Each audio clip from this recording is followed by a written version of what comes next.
Can we all start coming in and taking our seats, please? Extra caffeine, extra croissants are in order. All right, everybody, let's move inside.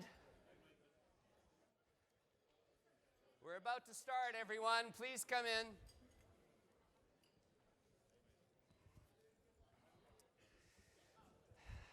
This is the hardest part of the whole day, getting people to actually come and take their seats, you know? I know. Yeah, next time we won't have delicious croissants. Right. All right, everybody. Are we coming? Are we sitting down? Yes. So welcome to which day is it? I've already lost track. Day 3. We've got a really interesting number of things going on today. I want to start with a slide on logistics to remind you about the field trip. Could we put that up quickly? Exciting way to start, isn't it? Logistics. Do we have that slide for the field trip? While we're waiting for that, the logistics, you know, yesterday I think we ended on kind of a powerful note, actually. We had a comment about what it was like to feel excluded. To be excluded because you're a woman, to be excluded because you're young. And I think many people, that kind of resonated. And as it turns out, I'm sure all of you know, it's International Women's Day today. So let's have a round of applause for International Women's Day. I mean, not polite applause. Let's, you know. And do you know what the slogan of International Women's Day is today? Be bold for change. So whether that exclusion is because of gender or youth or ethnicity, I mean, seriously, what are we going to do about being bold for that change? We've got youth and women represented and a token male today, but I think that's a challenge for all of us to think through, and maybe we can have that in our minds today as we're dealing with these issues. I wanted to pick up on another point on the communication side yesterday. Somebody came up to me and said, you know, you have one of the best photographers in the bank with you, which is Dorte. I didn't quite explain to all of you that those photos we saw were all hers, and maybe at some point we'll delve into how photography is all part of the communication spectrum. In other words, the point was there's so many other ways to communicate. So it's part of a discussion, I think. The slide. This is so exciting, logistics. Actually, what's exciting is you're going on this field trip. Know where you're going. Bring your passport for Nassau. Make sure you've RSVP'd. It's cold out there, sort of. Buses parked outside. Grab your lunch. Water on the bus. We'll help you, but we have to be on time. Sensible shoes. Anything else? That's it, isn't it? All right. Thanks for that. All right, we have a very interesting panel today. We have a great series of discussions. I'm going to just introduce your moderator, Sabine O'Hara. This could take me some time, so I'm going to just hit the highlights, but it's great. She's the Dean and Director of Land Grant Programs at the University of the District of Columbia. But she's also leading their efforts on urban ag, which I think is really interesting. In fact, did you know we have a mini field trip here outside for urban ag? There's a little vertical farm in your lobby, provided by our colleague here. So I want you all to check that out. It's really interesting. She's also the founder of Global Ecology, and you were the 10th president of, how do you say that, Roanoke College? I'm Canadian, I don't know. Executive Director of the Council for International Exchange of Scholars. I mean, a long and esteemed career. I'd like to welcome you, and can we have a warmer round of applause? She'll then introduce the panelists.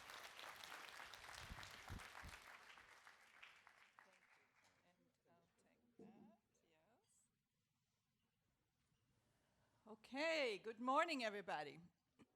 I'm delighted to be here with you this morning to talk about the future of agriculture. As you heard, I'm the founding dean of the College of Agriculture, Urban Sustainability and Environmental Sciences at the University of the District of Columbia. Now that should already give you a hint that we are about a new vision for agriculture, because it's not every day that you have agriculture and urban sustainability and environmental science in the same title, right? So UDC, what a lot of folks may not know, is a land-grant university. So does this clicker work? I am pressing the train. Okay. No. It's firmly stuck.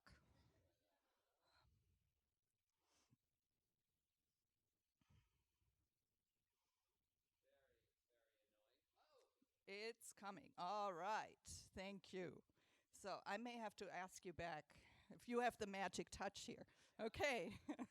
So what you see here on the screen is our mission, CAUSES, which is a great acronym, and I always say we have a cause. And our cause is the future of agriculture, sustainability, resilience.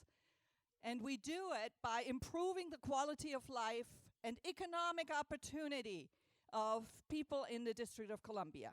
We are a land-grant university, and some of you may not know that proud history of the land-grant universities in the United States. They were founded as public universities through a gift of land, literally, by then President Abraham Lincoln, who decided we needed public universities who were committed to building economic capacity. And so we have a dual mission of academic programs and community outreach programs. And our research must be applied and must be focused on building capacity, improving quality of life, and economic opportunity. Now, the other interesting thing, because this started as this federal initiative of every state needed to have a land-grant university that was about capacity building. And in 1862, when these were founded, what was economic capacity building all about?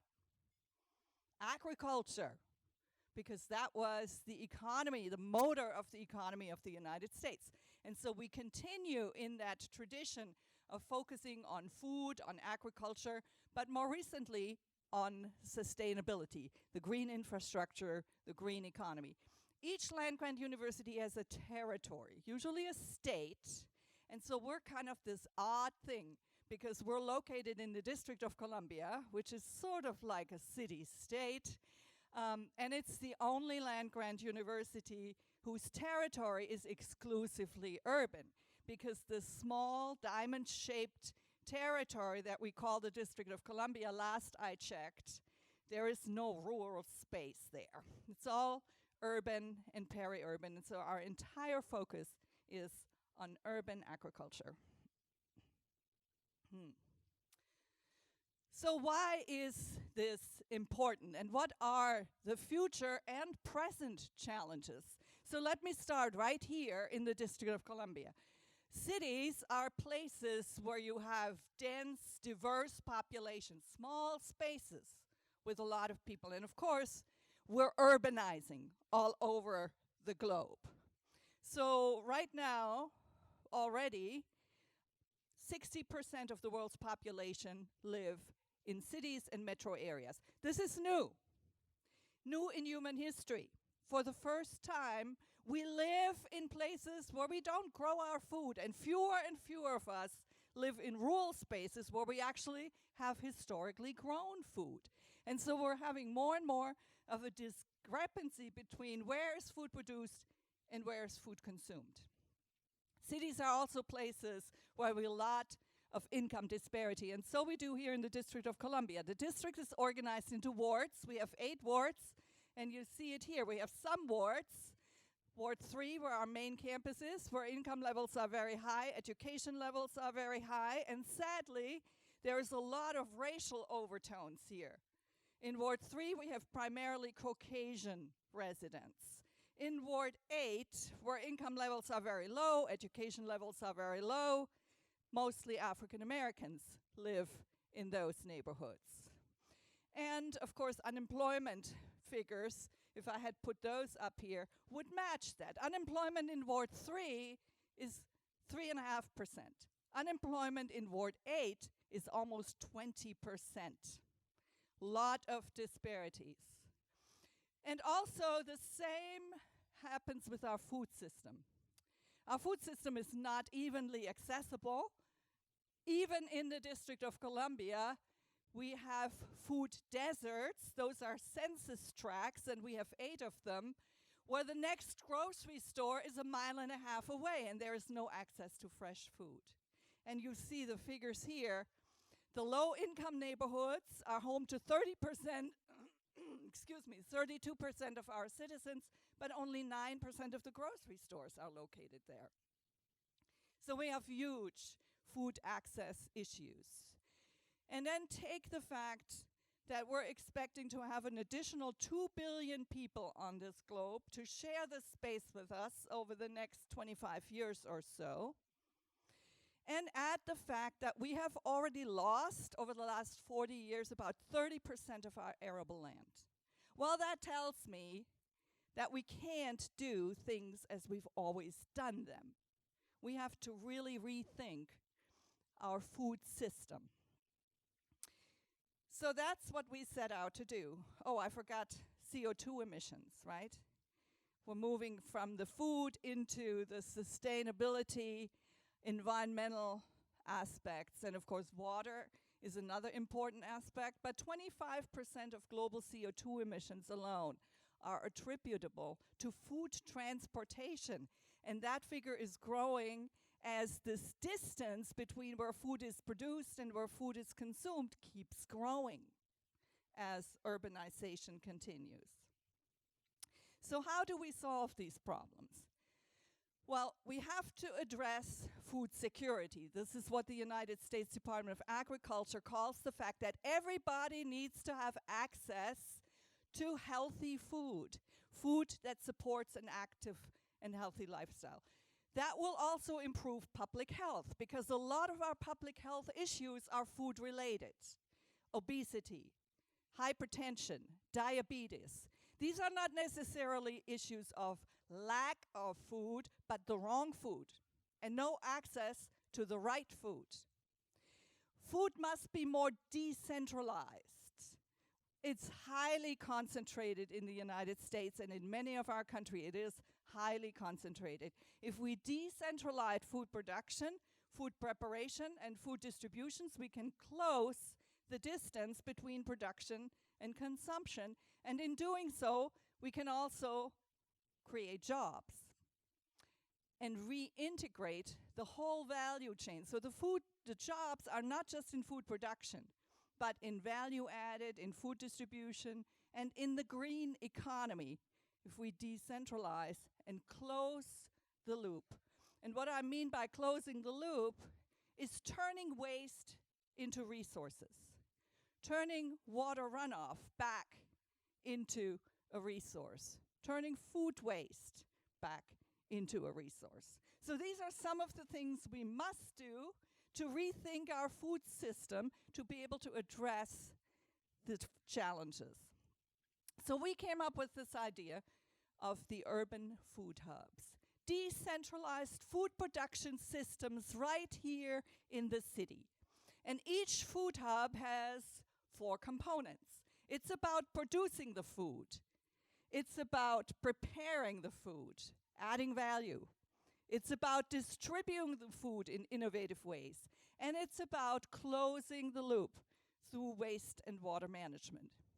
So these are the 4 components of the urban food hubs, but in each location, they may look slightly differently.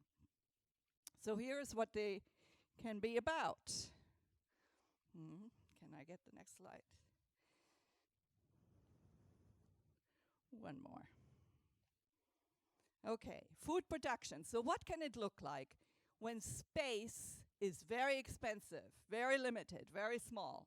Well, bio-intensive systems. That means systems where plants are co-located in clusters, where they actually support each other. One is a nitrogen collector, the other is a nitrogen user.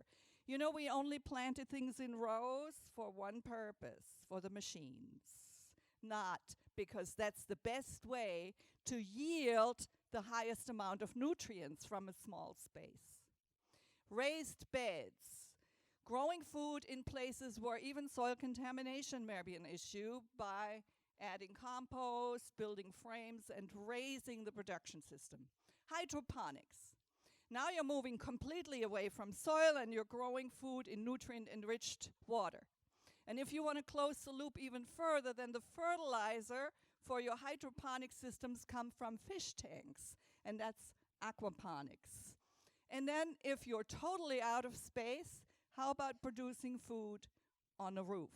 Those of you who are going on a field trip this afternoon will see all of those. Second component, food preparation. This is where value is added. You're turning tomatoes and peppers into salsa or into pickles. This is where we offer cooking classes, because if you have food deserts where people have lacked access to fresh food, they no longer know how to prepare it. This is education about, about age-appropriate diets and healthy nutrition, but also training in food safety. If you want to start a business in the catering and food preparation space, food safety and sanitation are important educational components. Third part of the urban food hubs, food distribution. Food doesn't have to be offered in grocery stores, can be farmers market, but also food trucks to distribute food in underserved neighborhoods. Direct contracts with ethnic restaurants and niche markets and CSAs. Innovative models of distributing the food through shares that are delivered weekly. But we haven't really solved the distribution problem because there is a bit of a conundrum. If you're producing food in small spaces, you want to produce high-value crops, but that doesn't necessarily provide the nutritional value that you need in underserved communities. So how do we bridge that problem, and what are other models that we can come up to do that? And last but not least, closing the loop through waste and water recovery. That can take on the form of composting, biodigesters, alternative energy, harvesting rainwater and reusing it, drip irrigation instead of surface irrigation, but also rain gardens to capture and manage the water, and introducing more permeable surfaces in cities, so you're introducing both stormwater management and food production systems at the same time. All of these, too, are viable business opportunities, and I'll give you just one example, and that is Compost Taxi. Compost Taxi is a business that was started here in the district that picks up food waste from apartment buildings, composts it, and then sells it, okay? Each of these four components offers opportunities for entrepreneurship and for business development. Now, each of these four components is also addressed in our panel. And so I'm pleased to turn it over to our panelists. So on the food production side, you have Evan Broomfield. And Evan has the distinction, I have to start with that, Evan. He took our agriculture certificate program at UDC. But he also runs a very entrepreneurial business on vertical agriculture, vertical hydroponic growing system. And he is the founder and organizer of a very innovative website of vertical hydroponics and urban vertical farming projects here in the district. Okay, on the food distribution side, we have Lisa. And Lisa is the president and chief executive officer of the Global Food Banking Network, an international hunger relief organization that supports food banks in a variety of ways. And so, Lisa, very interesting food distribution challenges that you face that need new thoughts and new innovation. And last but not least, we have two people in actually the waste recovery, in the food recovery space, namely Stacy Carroll from Hungry Harvest. Hungry Harvest is an awesome organization. They recover ugly vegetables, the ones that no distributor would take because they're kind of oddly shaped. And Lisa's organization, Hungry Harvest, was featured on Shark Tank. You all seen Shark Tank, where they critique businesses? And our connection is that Shark Tank episode was actually filmed on the UDC farm. So how is that? And then we have Nubia Grebe, and Nubia is the Senior Vice President of Bloomberg Grains, and she will tell you how they're reducing food waste by using innovative storage technologies to make sure that food stays fresh and usable longer. So you can see how these components of the food hubs fit together. And so I'll turn it over first to Evan to talk to us about innovative ways of producing food when space is at a premium. Evan. Thank you. Thank you for the lovely introduction.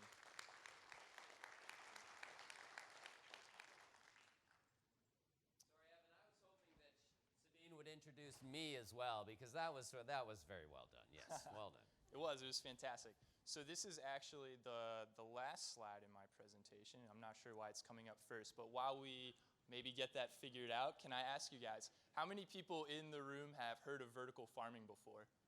Good, so a good number of people. How many people have kind of heard of it but maybe have some hesitations? Not so many. Well, hopefully I'll be able to address the few I saw in the room. So as mentioned, my name is Evan Bromfield, and I run Rosemont Horticultural, which is a hydroponics vertical farm in Frederick, Maryland. We're in the proof of concept phase right now, so we're doing small-scale agriculture. But for those of you who hadn't heard of it, what is vertical farming? And we define vertical farming as growing food or growing plants in vertically stacked layers on vertically inclined surfaces and or integrated into other structures. So that might be something like a rooftop farm or like my farm on the right. So the farm on the left is an installation I did with a company here in DC at the National Stadium, which is our baseball team here in DC. We did a rooftop vegetable garden for them. On the right is my farm, Rosemont. You can see that we're just kind of covered in lettuce right now. We produce a lot of lettuce and high-value herbs. So I wanted to share some highlights from our metrics. There's going to be a lot more details in some of the slides that I won't go over in terms of environmental impact and some of our cost analysis, but I wanted to give you some highlights. So first of all, we are growing in urban areas. That means we can move food to where demand is. We're also doing direct contract growing, which means we know how much food to grow and can grow in such a way that we don't have any food waste. But I think the coolest thing that we're doing is closed loop system design, meaning that unique to other types of hydroponics, our entire system is actually compostable. So this saves us money by reducing our need for inputs, and it also saves us environmental waste. Here's a quick overview of our environmental statistics, and the next slide is some of our more financial information. So for this proof of concept, it only cost us $7,600. That being said, it is a small facility, about 15 square meters. But we are producing a lot, so we're projected in this small space to produce more than 4 pounds per square foot. So almost 4 times as much as conventional field agriculture with way less water use, no pesticides, no greenhouse gas emissions, and more resilient to climate change. And the reason that I kind of started by talking about my farm is because we're here today to talk about farming in the future. And there are some important trends that kind of differentiate farmers of the future. First of all, we're going to be more entrepreneurial. We're going to be more willing to adapt things like vertical farming and using social media marketing. We're going to think of farming more as like a business as opposed to an art. And also, of course, in the United States at least, the amount of women in agriculture has tripled in the past 10 years. This represents huge gains in economic production. Finally, as we see average farmer ages increasing, that's a huge opportunity for the farmers of the future, because as those older farmers age out, they're going to have to sell their lands, which means new farmers can move in and try some of these innovative and environmentally responsible practices. And I'm talking about vertical farming as if it's something that isn't quite here yet, but that's not the case at all. There are vertical farms all over the world. This one is in Singapore. This next one is also in the United States. This next one is in Japan, and they're actually producing pharmaceuticals there. And finally, this last one is in the Philippines. And it's different from the others in that it kind of skipped forward on me a little bit, but it showcases a form of vertical farming that doesn't need any sort of technology, because vertical farming isn't technology dependent, right? It's an approach to thinking about agriculture and doing it more efficiently. Instead of thinking about how many inputs can I put in to grow food, you're gonna think about how can I take advantage of the square footage I have to grow a lot of food. And as it continues to grow, vertical farming will also continue to evolve, and it's gonna evolve along the lines of a spectrum. It's not gonna be one single model. There's gonna be low-tech models. There's going to be mid-tech models, which is going to be things like integrating hydroponics production into buildings, facade farmings, things like that. And of course, there's going to be high-tech models. And these are things that are going to be automated production facilities using things like robotic arms and skyscrapers to grow food. This is probably on the more fantastical end of the spectrum, but all these things are possible. At the same time, there's of course trade-offs with each of these models. You'll see in general, the more higher technology farms that you have, they're gonna be very expensive to build, obviously. They're also gonna have a high resource demand to build them. In other words, that you're gonna need a lot of expensive materials and expensive components. The trade-off there is, of course, that you'll have very low labor. On the other end of this spectrum, you'll see these low-tech models, which don't cost a lot of money, are very good for the environment, but do require a lot of labor. But again, that requirement of labor could be a good thing as it provides jobs for a lot of people. But what do we need to get there? So in order to keep moving forward with vertical farming, we're gonna need to see a lot of different things fall into place. The first and most important is consumer education. We need consumers who can make the connection between the food that they're eating and the impact that how that food is grown has on the environment. This goes in line with the next point, which is we need to see a greater focus on true cost accounting. And true cost accounting essentially refers to making sure that polluters and not citizens are the people that are paying for the pollution. So if you have an agricultural practice that's, for example, creating a lot of fertilizer runoff into a public waterway, it should be that farm's responsibility to take care of that. Along the same lines, we need fair farming incentivization by government and institutions. We need institutions and governments to encourage the best types of agriculture, whether it's agroecology or vertical farming. And finally, we need better low and renewable energy technology. So the best example for vertical farming is LED lights. And you can see on the graphs that I included, the efficiency of LED lights is skyrocketing while the costs are plummeting. As long as these things keep continuing to happen, you'll see that vertical farms are going to be way more competitive in the future than they are now. And with that, thank you for your time, and I look forward to any questions at the end. And I think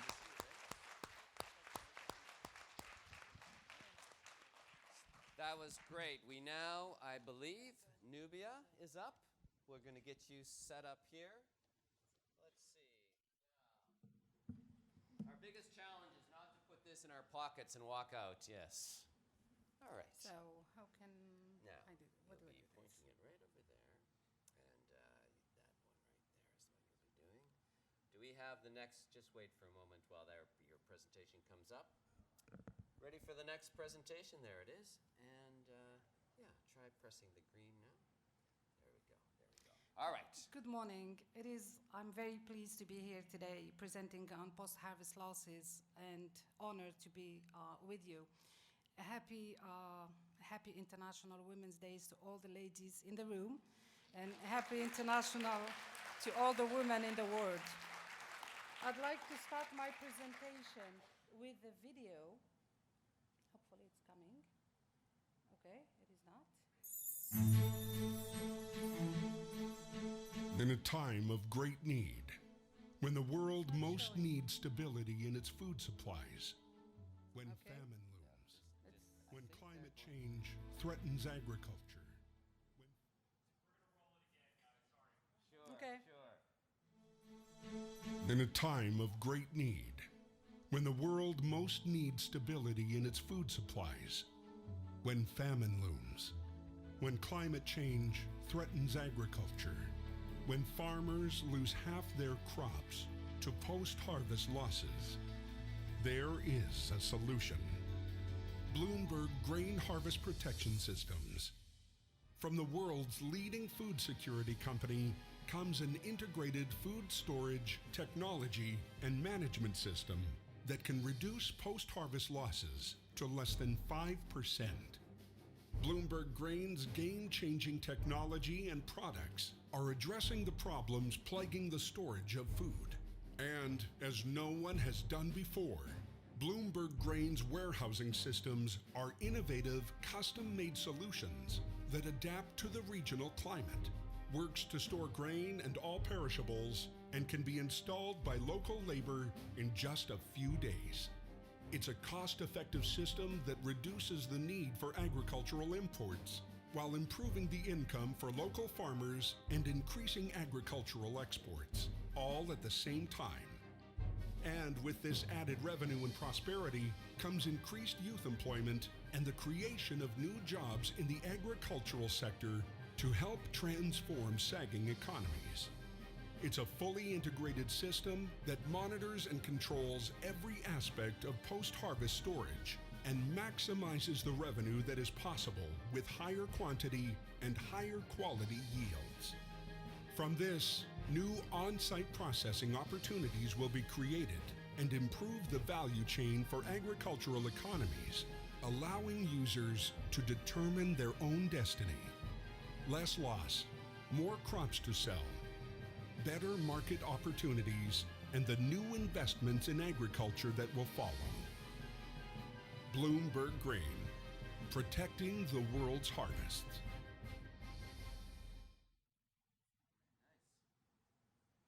Thank you. So hopefully the slideshow now. Now I guess you'll cue up the slideshow.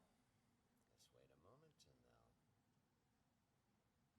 So in the meantime, I'd like to start by giving a brief on the evolution of Bloomberg Grain from Bloomberg Partners as a real estate to Bloomberg Grain. So it all happened when Bloomberg chairman and other officials of the company took a trip to India. And in 2010, for a commodity fund solar field management, who happened to be by coincidence, paired to a grain storage that we see in this a picture called Go Downs. So that was, at that time, it was a great season where the production was very high. So the grain storage was very packed and overpacked, as you can see, and or back in the streets.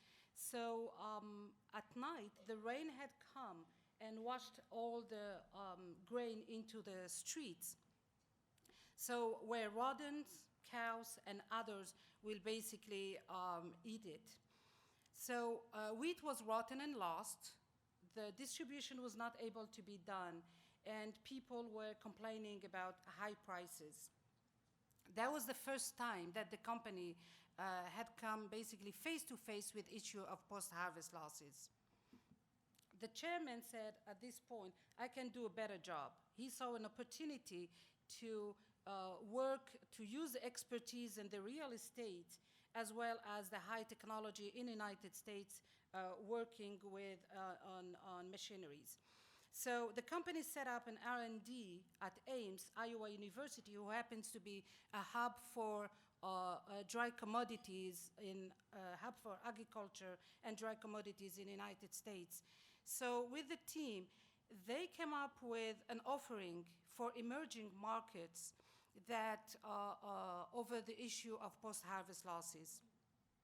The key was to develop a system that basically maintained, that also utilized the highest level of technology, which includes like aeration fans, a system of inventory and management system. It was designed to be very simple, but to respond to the needs of several countries. Okay. This is, I'd like to show you what we call Shona in Egypt. The Shona in Egypt, okay, are basically an open air pit. And the pictures that you have seen, we were lucky to have walls and roofs. So as we saw in the video, this is how the warehouse would be with the system and our bagging storage. Okay, what's happening there? Okay.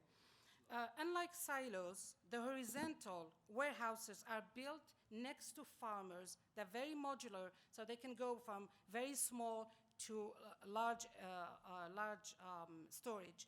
We also, although the company's name is Bloomberg Grain, we also work in the cold chain and controlled atmosphere.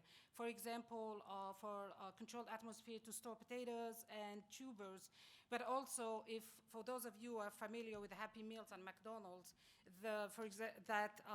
apples are conserved using controlled atmosphere. The warehouse has nothing unique, but what's unique about it is the comprehensive solutions that addresses every types of post-harvest losses and the facility security and post-management, post-inventory management. That's what makes it unique. And I will be able to give the kind of sizes that we can, how we can scale up and scale down.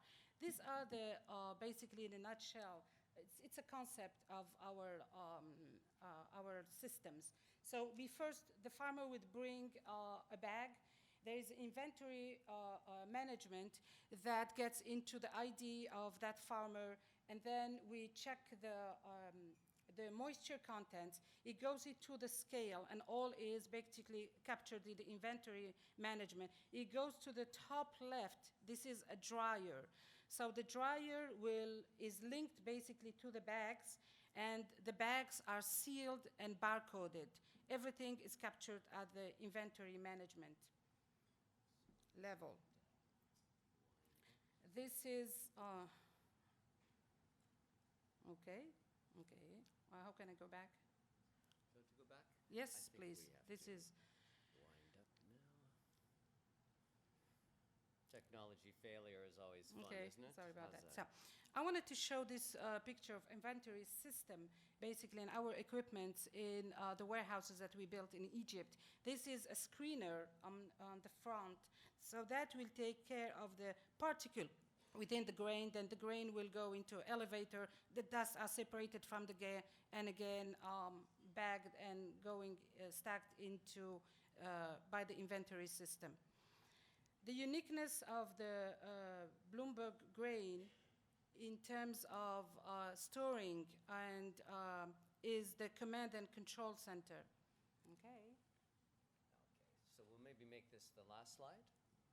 No, okay, then the last slide will be Good. this one. Excellent. Let me go into, this is our project in Egypt. So we were asked to build 93 units, and the jobs creation between the civil work and superstructure was about 4,000 during the implementation of the program, but also 15 permanent jobs in the logistics and the agriculture sectors. Our systems are modular, so they can be used also for clinics, storing pharmaceutical during emergencies, but also as vocational training. We have a project, as I said earlier, we scale up and we scale down.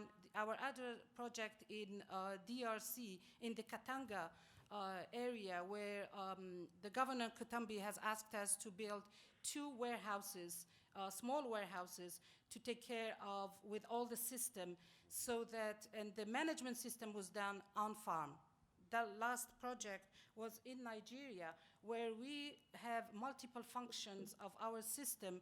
So with partition, we had one area for grains and rice, and the other area for perishable fresh fruits and vegetables. And with that, I'll be more than happy to take the question later on. Thank you for your attention. Do you know what's interesting is, and thank you for sticking with the failure here, but I love talking to you when you said that you decided to get into the private sector to try and get greater impact in what you were doing, which I thought was really interesting. So we'll have more on that. Stacy's next. What I love about Stacy, other than this cool thing she's doing, she mentioned her dog in her bio. What's your dog's name? So her name is Little. Little. Yeah, it's I a love very it. big part of our success. She's Okay. an emotional support animal, and she just brings us a lot of joy. So. Over to you. That's sort of what you're going to hear a little bit about Hungry Harvest, our unique culture, the way that we look at things differently, give things a second chance, and sort of have a little bit of fun with it. We also have a chief cuteness officer, which is Roxy, the other office dog. So, one thing I just wanted to do to kind of switch it up is if everyone would close your eyes, don't fall asleep, but close your eyes for 1 second. One of the problems that we talk about a lot is hunger, but we don't ever allow ourselves to really feel that hunger. So think about a time that you were hungry. It could be now, it could be when you were a kid, it could be just yesterday. But think about a time that you were hungry and how that made you feel. And allow yourself to feel that now. We've heard people describe it as it's the taste of blood in your mouth when you can't get any kind of satisfaction. And to us, that's just like not a normal, okay thing to feel. In particular, the fact that 1 in 5 children is going hungry. So what we did is started to connect a lot of the food waste that we found with a lot of the hungry people. And there's 2 sort of types of hunger, right? There's very desperate hunger. We're talking, food recovery and shelters, things like that. And then there's what's called invisible hunger, which is we had to feed the youngest child, so my 8th grader sort of didn't get everything that they needed today. Or I'm going to feed my children, so I'm not going to feed myself. And those are the type of people that we're trying to reach with our products. So you can open your eyes now. The slides will begin. So one of the things that we looked at was the problem. It really does mess your dynamic when it's hesitating. Okay. So 6 billion pounds of produce go to waste every year in the US. When you think about 6 billion pounds of produce, you may be thinking things that could be animal feed or just are no good. What we found is that's just not true. A lot of it can be used to feed the 49 million people that are food insecure. The average American eats 2,000 pounds of food a year. If we were to use all of the waste and feed all of the people, there would still be 14 million pounds left over, which could be attributed to animal grain or feed, things like that, compost.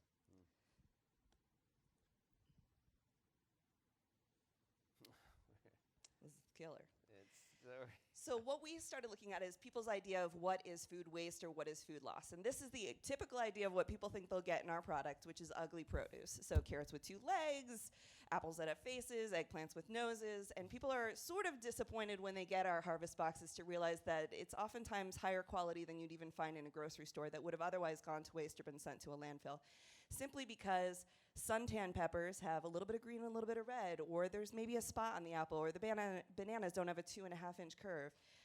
These are the sort of unattainable grocery store standards, and we've all done it, right? We've gone to the produce section and we've been like, we want the brightest apple, we want the freshest looking thing. And in doing that, we've created a culture where people will look at food like this and say, that's garbage food, and it's 100% not. In fact, some of the carrots and sweet potatoes that we send out, one of the biggest compliments we get is they're so large, I only have to peel 1, and that's a benefit. Yeah. That's good. So what we did is we used one problem to solve another. We've got all of this waste, and we've got all these hungry people, so we'll set up a subscription service similar to a CSA, but with no blackout dates that's cutting into the waste. In the Mid-Atlantic region, we have a short growing season, so we can't be local. So what we do is we prioritize, will this otherwise go to waste? All of our farm level and logistic level relationships are shipping to the Baltimore area where our warehouse is.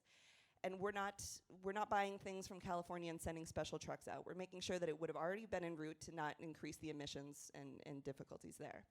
When you buy one, we give one. And it used to be that we would hand out a box to a hungry family. Well, when you hand a box that has an eggplant in it to a family that doesn't have a stove, seasoning, a knife, a cutting board, they will look at you and tell you an eggplant is not food. And they are not wrong in that particular circumstance. So we started to amend it to work with local hunger relief partners and allow our subscribers to say, hey, this is an organization that means something to me, and this is where we want our donations to go. Thanks.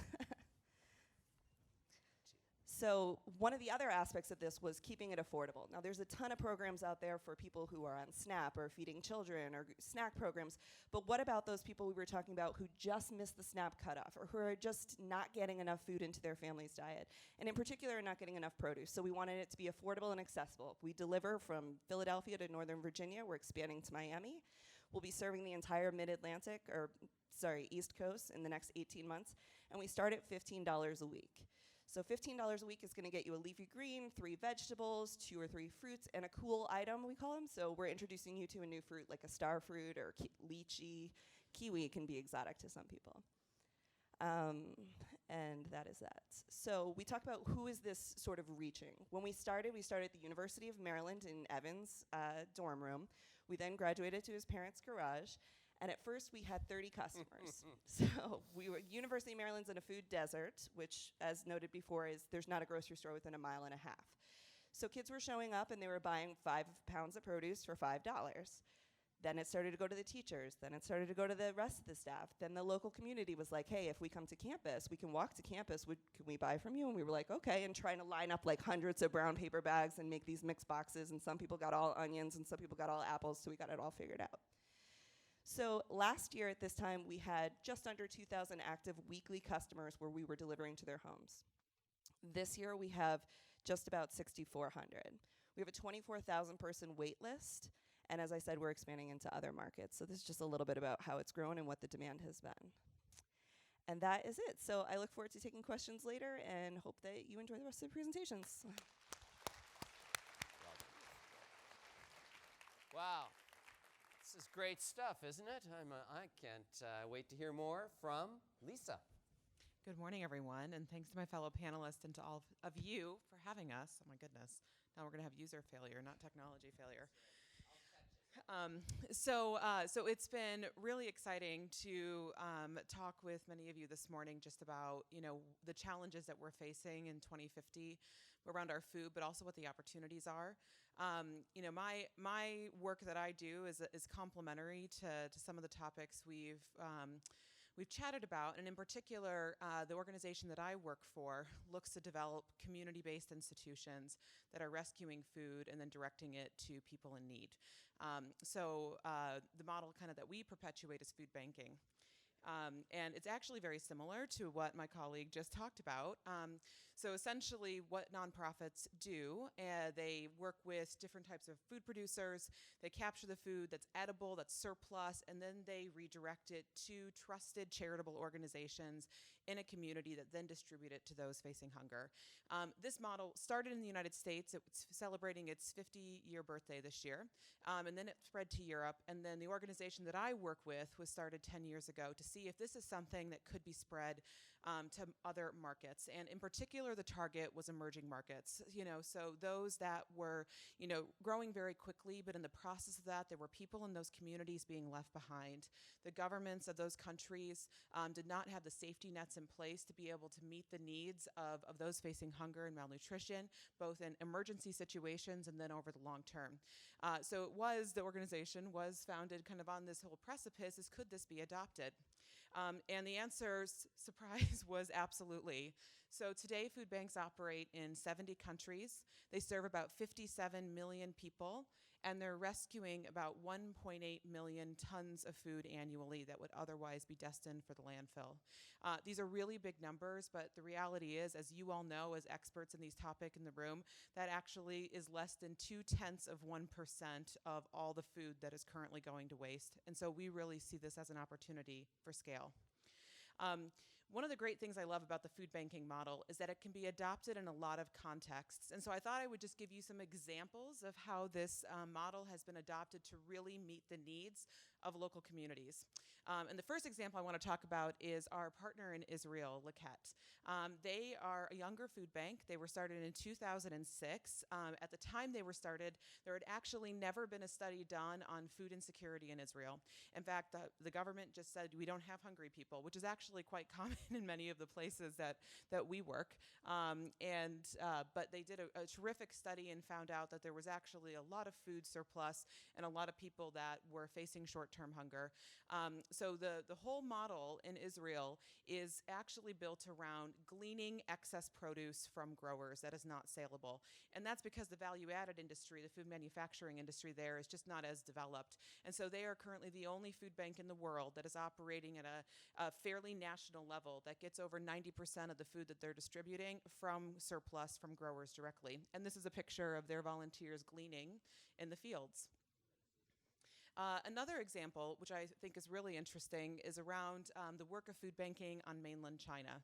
Now, this has just gotten off the ground. The first food bank on mainland China was started 18 months ago, based out of Shanghai. And traditionally, food banks are fully nonprofit organizations. They do work with government, they do work with business, but they tend to operate separately from government and public institutions.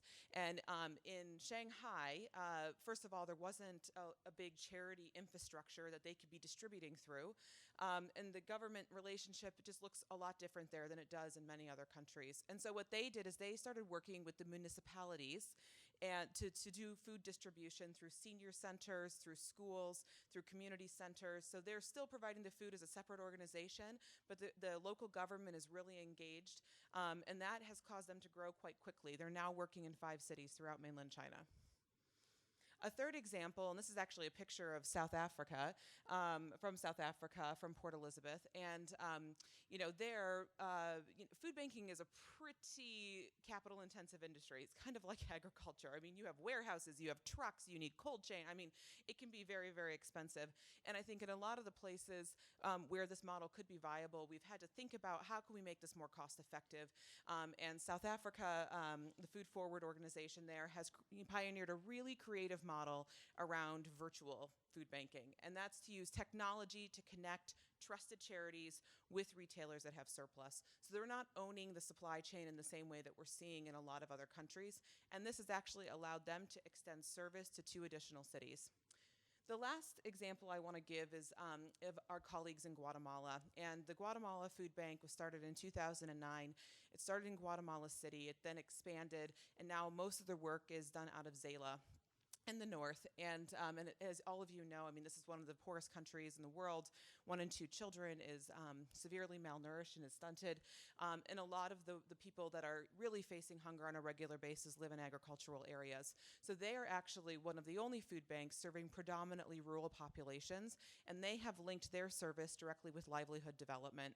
They focus on both cash crops, supporting growers of coffee, and also supporting those that are subsistence farmers so that they can have a more diversified diet. So anyway, I mean, you guys I know are from all over the world.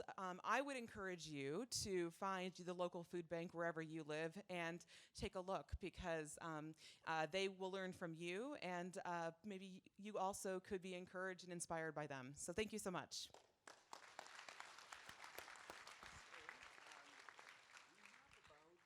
We have just about 37 minutes left. Okay. So I think if we maybe... So I'm going to wrap it up briefly and show you part 2. So the future of agriculture is really the future of food, right? It has to encompass the entire value chain of agriculture. It's not just about food production, but about preparing the food, processing it, distributing it, and closing the loop through waste and water recovery.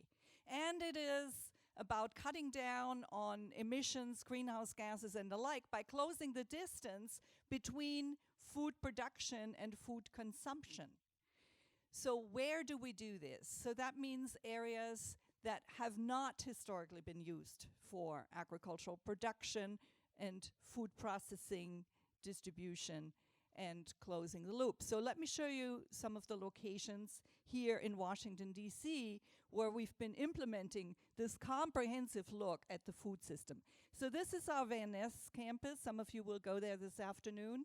And if you have no space on the ground, you can produce food on the roof. Here you see a 20,000 square foot food producing green roof with a hydroponic system. It's a training center for urban agriculture, including school kids. Food preparation, we are lucky on this campus to have a very cool kitchen with a teaching kitchen and a commercial kitchen where we do food safety and sanitation training, as well as nutrition classes and value added. Farmers market right on Connecticut Avenue. This is another one in Ward 7 in one of our food desert neighborhoods, and you will go there as well. We have an aquaponic system on a lot that was a former building that had been torn down, and the lot was full of chunks of cement and garbage and the like, and we turned it into a 3-acre urban farm that has really been well received by the neighborhood, with gardens that the neighborhood can use for food production. No kitchen. So we bring in the food truck to do food demonstration, cooking classes out of the truck. And this is an example of closing the loop through waste and water recovery. Some of you will know what this is, but we grow rice in Washington, D.C. as a means of managing stormwater and reducing water runoff. This is another one in another neighborhood in Washington, D.C., Bertie Bacchus, where we have a hydroponic system, an aquaponic system, and a native plants nursery to help combat invasive species and create jobs around plant nurseries, not just food production. And in another food desert neighborhood in the way southeastern part of Washington, D.C., we have a hydroponic system, an aquaponic system, and again, a lot of neighborhood gardens where people can get a lot, a raised bed garden for free. And we hold weekly gardening classes to teach people how to supplement their income through local food production, as well as cooking classes and so forth. And these are some of our fabulous students. We couldn't do any of this without our volunteers and our students. And this is another really important aspect of urban agriculture, because the highlight for some of these students always tends to be group after group pulling carrots or pulling radishes. Because some of our urban kids think carrots are about 2 inches long and they're all shaped the same. No ugly carrots, right? And so reintroducing urban populations to where our food comes from and to build the aesthetic of food and the culture of food is another very important aspect, in addition to improving nutritional health and creating jobs. So let's give a hand to our fabulous panel.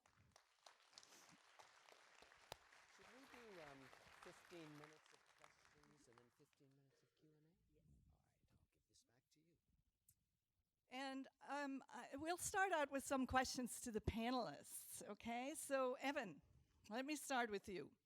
How can you grow food more effectively and efficiently? You touched on that already in your presentation, but man, we've got to improve a lot on recovering resources and simply using fewer resources to start with. So what are some of the challenges and what are some of the solutions? Sure, thank you for the question.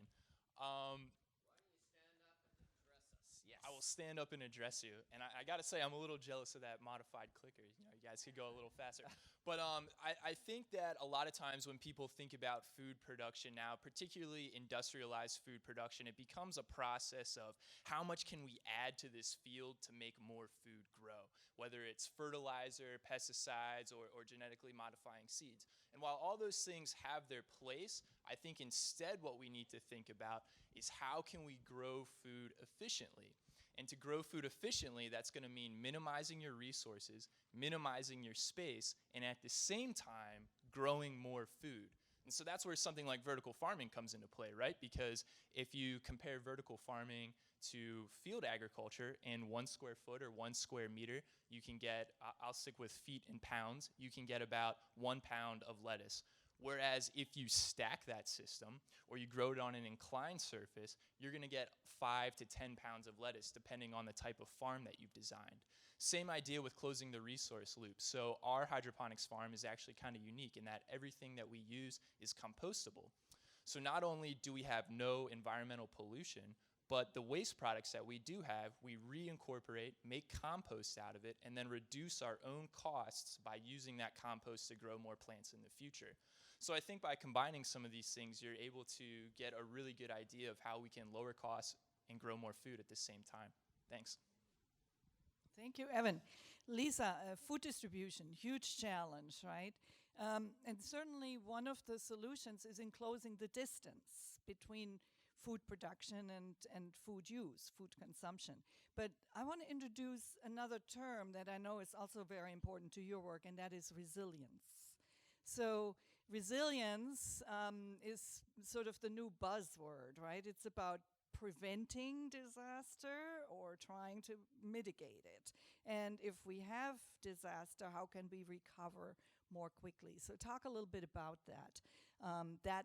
These various aspects of food distribution, saving resources by closing the gap, but also some of the other aspects that we haven't quite touched on yet. Great.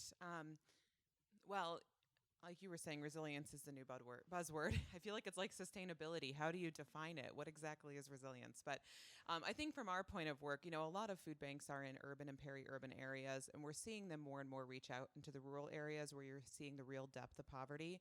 But since most of the partners that we work with are in middle and low-income countries, natural disaster just has so much greater consequences there than it does in higher income countries. The institutions there are just not as developed, and the opportunity for coordinated response, there's just not the type of network in place to be able to do that. So we actually have a disaster preparation part of the training that we do with food banks. Our concern with that, and I'll give you a very specific example.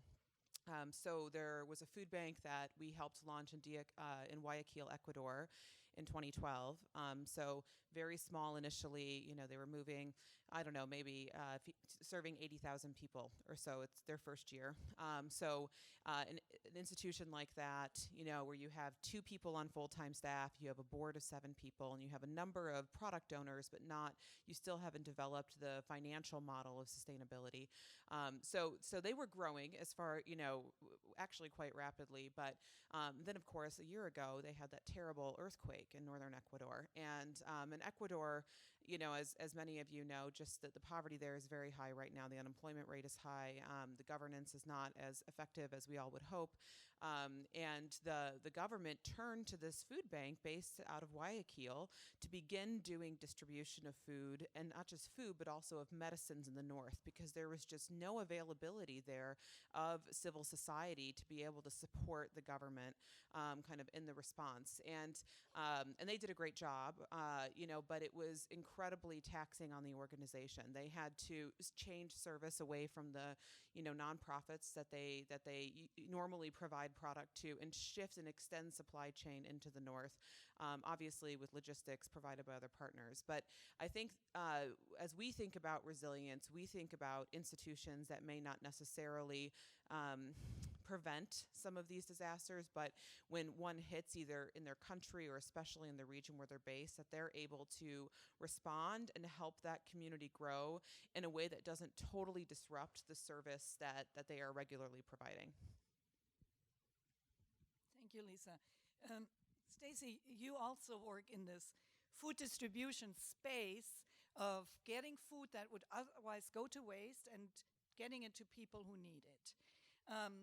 But I gather from your introduction of your company dogs and so forth, right, that there is more to it than that there is a whole culture of wastelessness that you're trying to build, or waste consciousness that you're trying to build. So talk a little bit more about that.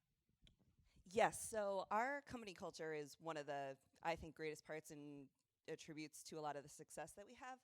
We take a second look at everything. So we're giving fruits and vegetables a second chance. We're giving dogs who want to come to the office a second chance. We're giving people a second chance. One of the programs I'm most proud of is not just that we've recovered 200 million pounds of produce and donated 450,000 more pounds in this year alone, but it's that if you look at the makeup of our company, we have hundreds of drivers that are coming to us oftentimes from re-emerging programs. So maybe they were in prison, or they're escaping domestic violence, or they've never had a job before. We're willing to take the time to work with you to learn you can be empowered, you can get your confidence back, you can deliver produce to your neighborhood and sort of get a little bit of local celebrity to you for being the person who's bringing the goods. So for us, we're always looking for another opportunity to not be wasteful. So waste less in who we're interviewing, waste less in how we're producing food, waste less in emissions and how we're getting the food. But overall, it's about giving second chances and really letting people be seen and letting them be empowered, and overall, not making them go hungry or starve, whether it's for work or starve for actual food. Thank you, Stacy. Nubia, that already takes us in the middle of social and environmental impacts. And your company works on food storage to improve the ratio between food harvested and actually food ready for distribution by reducing that waste. So talk a little bit more about sort of the social and environmental aspects of that. I'd be glad to. Thank you. Actually, post-harvest losses mitigation bring three aspects to at the economic level. We know today that the losses, the food losses, are beyond $1 trillion. So at the economic level, we have already, without by increasing shelf life, we have now the economic benefits to as income generating activities to the farmers directly, but also possibility of getting the supply, increasing the supplies, and the supplies being available throughout the year or throughout the two harvests. This takes me to the second level, which is social, which is the real definition of food security. Food security is availability of food supply anytime at available and affordable price. So the other social benefit is in some countries in Africa, sub-Saharan Africa, we have worked with acute nutrition, malnourished kids and the 1,000 days. So we were able to basically to increase shelf life of those potatoes, those tubers, and get them available at an available price through our inventory system and management system. Job creation at the social level, as we saw, by reducing the post-harvest losses mitigation will basically create jobs throughout the all agriculture sectors. If we take wheat, for example, the bakeries will increase jobs, the food distribution, and so on and so forth. If you talk now barley, the breweries will be, the bars will have more availability of products and increased jobs. If you look at perishable fresh fruits and vegetables, so now we have the juices industry, we have the food processing that would increase also jobs. And that takes me into my last point in environmental. And at the environmental level, so by reducing, it is known that across the emerging markets, we have about 45 to 50% of post-harvest losses. So at the storage level, by reducing, it's basically doubling the production without depleting any inputs. No, reducing the water use, reducing input, and reducing labor, which can be used for other sectors. So that also, at the environmental level, we are, by having our units built, which was the priority for our company, built close to the farmers, that will avoid, first of all, the prices on transportation, but also the GHG, the greenhouse gas emissions. Thank you, Nubia. So we would love to take some questions from you all. And I think the way we'll do this is we'll collect 2 or 3 of your questions. And could I please ask you to ask a question and not make a statement? Is that fair? So we can get some dialogue going? All right. We don't need an epic speech with your question, but we'll try to ask for people who haven't spoken before, but not exclusively. So let's take one here. I'm trying to get some gender balance as well. Madam, you on table 22, and you, sir. Those 3, can we have, did we get those? Can we have a mic over to 22? We have a mic right, if you can stand up, a mic there. And who is the person at the front? This gentleman right here. Then we'll take another round over on that side. Madam, why don't you start? You're number 2, you're number 3. Thanks. Thank you. My name is Mercy from Malawi. I'm just wondering to what extent we are involving restaurants in decentralizing this information, especially on managing and reducing wastes, knowing that they are also key players in the food chain. Thank you. So maybe I can answer that quickly before I turn it over to Stacy. So we actually, one of our training components is to train people in setting up direct marketing contracts with both restaurants and with grocery stores. And there's a real niche in many urban communities because we have very diverse populations. And so here in Washington, D.C., what the USDA would call ethnic crops, crops that are not native to the Americas, are actually a big hit. And some of the growers can get $12, $15 a pound for things like kittley and garden eggs and so forth. We have a very flourishing market. And direct marketing contracts with restaurants are a terrific solution, again, to cutting down some of the stops in between. So we do a lot of that. But Stacy, I know you do too. Yeah, so a lot of people will ask us, what restaurants do you buy from, or what restaurants or what grocery stores do you collect from? And the fact is there's a whole other program for that called the Food Recovery Network, at least in this area, that is collecting that post-service food and repurposing it for those in need. For us in particular, we have a reverse relationship in which we sell to restaurants, sell to caterers the seconds produce. So we have a caterer in town, Occasions. They're the largest caterer, I think, in the Mid-Atlantic, and certainly the most sustainable.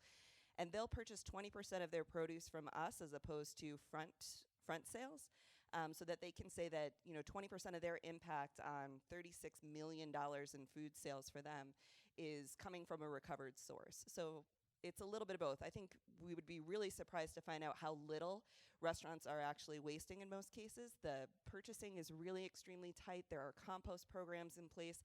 The level of waste that you see when they show on TV like a Las Vegas buffet getting cleared is not the norm experience. And they are looking to us now for their frontline product for soups and sauces, things like that.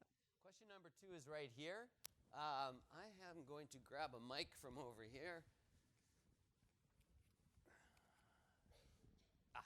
Thank you. My name is Abdullah Toure. I'm from Cote d'Ivoire office in West Africa. Last year, I had the chance to visit the food bank, and it was very impressive. And since then, I was thinking how to pilot this type of scheme in Africa.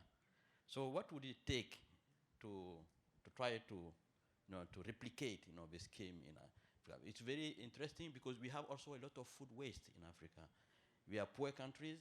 But if you can cut the waste at least by half, it will increase, nutrition and also food availability. But what do you think it will take to pilot something in this country?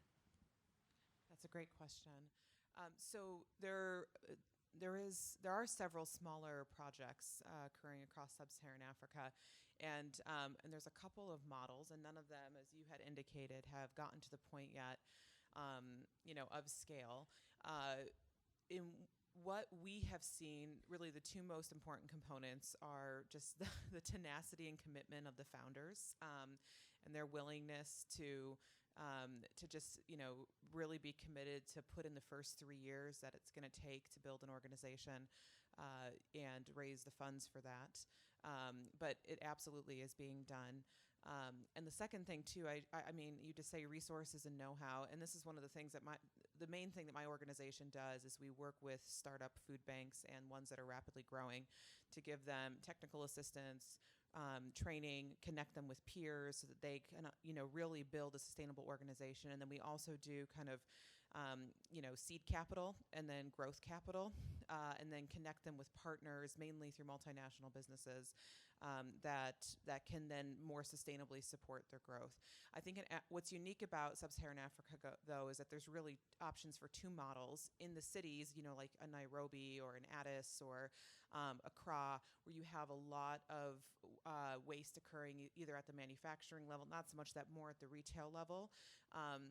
And in the markets and the like, there is a lot of models, especially from Latin America, that could be applicable there. But then I also think, and this is being piloted right now in Sierra Leone, that there's an opportunity in the rural areas to be working with growers. I mean, what food banks do is they essentially provide storage for food. And so in a community, if you have a series of growers that are willing to invest, in a storage capacity, and then instead of paying in cash, they leave behind a percentage of whatever after they've grown as, as compensation for the storage fees before they sell, that then can become a repository for the food, to be distributed to those in the community that are facing hunger. So we're doing a big push right now across Asia, but Africa is on our minds for 2019. So, and I'd love to connect with your colleague if we're not already connected. Third question, go ahead, and then I'll take some questions on this side of the room, but just a moment. Yes, good morning, Farbot from the Global Engagement Unit. Thank you all for your presentations. I want to particularly ask a question from Nubia, if possible, about the post-harvest solutions. I think, and I'll just make one opening statement, no presentations here. Post-harvest solutions are much more effective, I think we all agree, when it's looked at in a more integrated and holistic way, right? There's no doubt that the infrastructure is a key component in it, but you have to also look at pre-harvest practices. You look at producer organization schemes and aggregation schemes. You look at capacity building so that those that are involved in the post-harvest chain can actually perform effectively. So, and this is much more so when it comes to fresh produce. So, per your experience and in the work you're doing, to what degree is it integrated to those other elements of the post-harvest chain, and how has it helped you to be successful? Okay, this is a great question. Thank you. Before joining the Bloomberg, the private sector, I come from the NGO world. I'm an agriculture economist myself. And I always thought that post-harvest losses are dealt with after the harvest, as it says. But in fact, cold storage and appropriate storage for seeds and at the pre-harvest level is very crucial, because we can reduce already at that level the losses, and we can get the mitigation. So then we have a harvest that is much more stronger, and that is would have less losses. In terms of looking into building capacity building, we don't do that at the production level, but we do work with farmers and bringing awareness that if they bring, for example, in Egypt, in our program in Egypt, we have worked with the government to make sure that there are some incentives to farmers who bring a healthier bag of wheat, as opposed to the ones who fill it with stones and rocks and to make it heavier, and also sometimes put water, so again it goes heavier. So we worked with them through this kind of incentives, but we don't go into the grassroots level working with the producers. We store their seeds once more.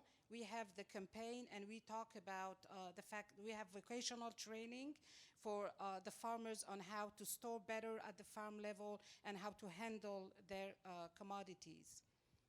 Thanks. You're welcome. So we're going to take two more questions. One man, one woman. Here's a man, here's a woman. Actually, we should be excluding, let men feeling a bit what it's like to be excluded on a day like today, but we're going to have one question here and one question over there. Please stand up, tell us who you are, and no speeches. Are you hearing me? Yeah, there we go. Ed Brejan. You say you're in the process of proof of concept right now. What are maybe 3 of the challenging areas you see for your concept to be proved? Thanks. Green card Thank you. for the Good short question.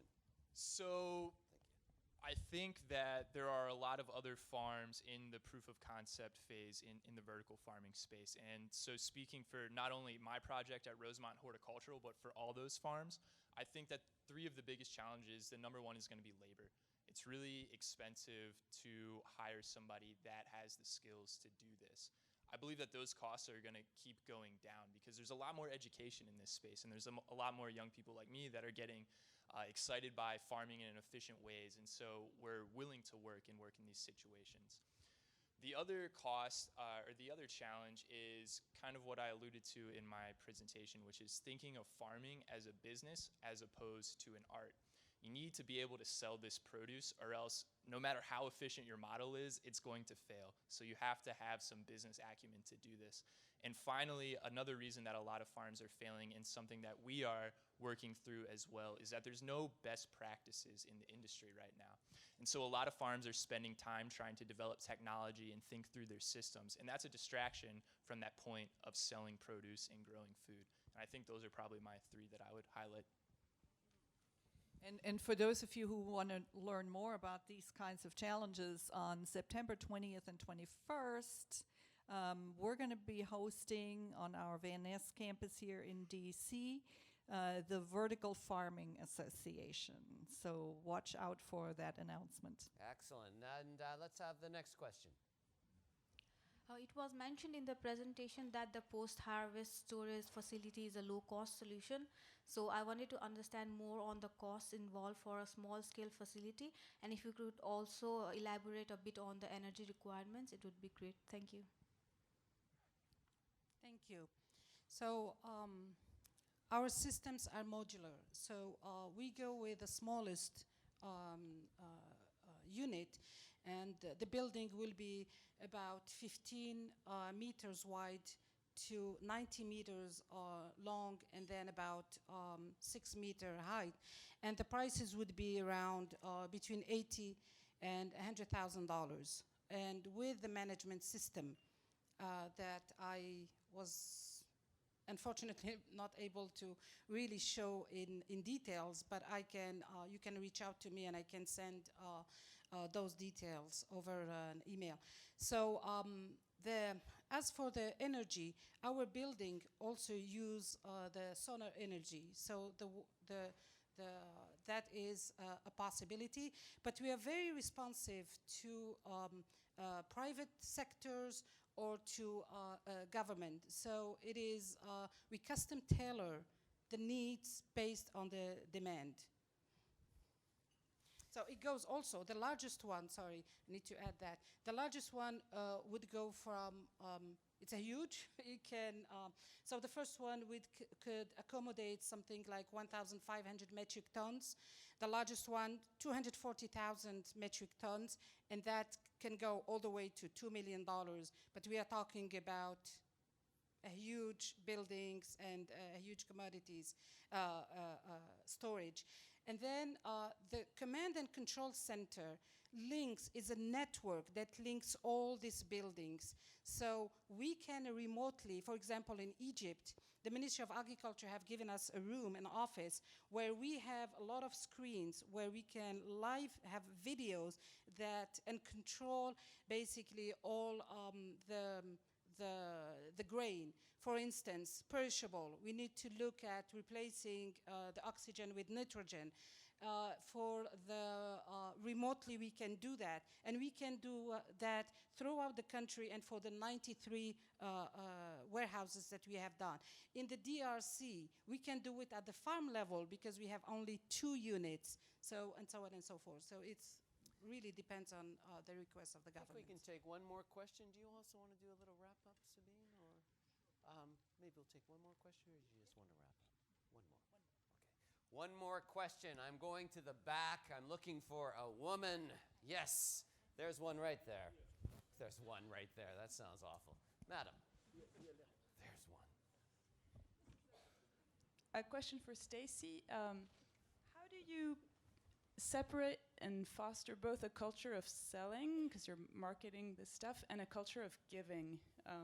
Just wondering how those worlds coexist. So it speaks back to the diversity of our group. So I personally came from for-profit always.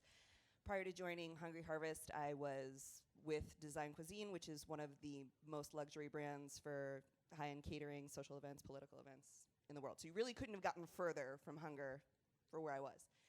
And then we have a lot of people who came from the nonprofit sector, and really where we join is that we both believe that food is a right, not a privilege. And so keeping that in mind, I can look at things and say, from a sales perspective, this is where we need to be so that we can maximize our giving. And then the giving side will say, I have a request for 40,000 pounds. Like, can you please, we'll match them with one of my sales contacts and let them sort of work together so that they understand that their subscription is what's giving back. The best example of this is First Baptist Church of Glenarden. So they have 5,000 people that go to their church. It's a mega church in Maryland. We've got 250 subscriptions. They know that their subscription service directly impacts their hunger ministry. The more people that get involved in the subscription community, the more donations are generated for that direct community. And we find that we bridge that gap between people who are getting the home delivery and people who are benefiting from the donations. And they start to become sort of friends and talk and understand each other better. And so we're facilitating those connections. And then in our actual office, there's me, and then there's Cynthia, who's the nicest, most give-back girl that's ever been. And we work together to strike a balance where we can remain sustainable and profitable, because we know if we're going to be entrepreneurial, we have to be able to sustain that work. So we have to have the sales to keep doing the donations, and we just sort of strike that back and forth. Excellent. Maybe Sabine will wrap up for us. I'll try. So, as you can tell, this is a very complex topic, right? Tomorrow's agriculture starting today, and we have started on tomorrow's agriculture, I can say with confidence as I look at our panel. Evan, thank you. Stacy, Lisa, and Nubia. So the future of agriculture, it's diverse. It's decentralized. It has to be adaptable to local context. And it has to venture into new territory where agriculture and food have not been historically. So that's a tall order. But I think you can see from our panelists that we're on our way. And those of you who are on the field trip this afternoon, you'll see more of that vision of tomorrow's agriculture. Thank you all for your terrific Big hand, questions. everybody. Thank you. Big hand. I mean, a big hand, a big hand. This was great. And by the way, we want to thank you, Technology Failures. We gave them 5 minutes to present. They did a brilliant job, really, honestly. Now, just before we go to break, I have a little suggestion for International Women's Day. We're going to put these cards back on the table, and I'd like everybody who would like to write down a suggestion on how we can, quote, be bold for change in the World Bank. And bring them up and drop them here, and we'll read some of them throughout the day. But make them practical, make them real. Let's have some ideas. And it can't be about changing my gender, but we can talk about something. Let's see if we can have fun with that. We have a half an hour now. I'd like to have all the next presenters to meet over here just before you go out. Have your coffee break. Please come back on time. Thanks for a great session, everybody.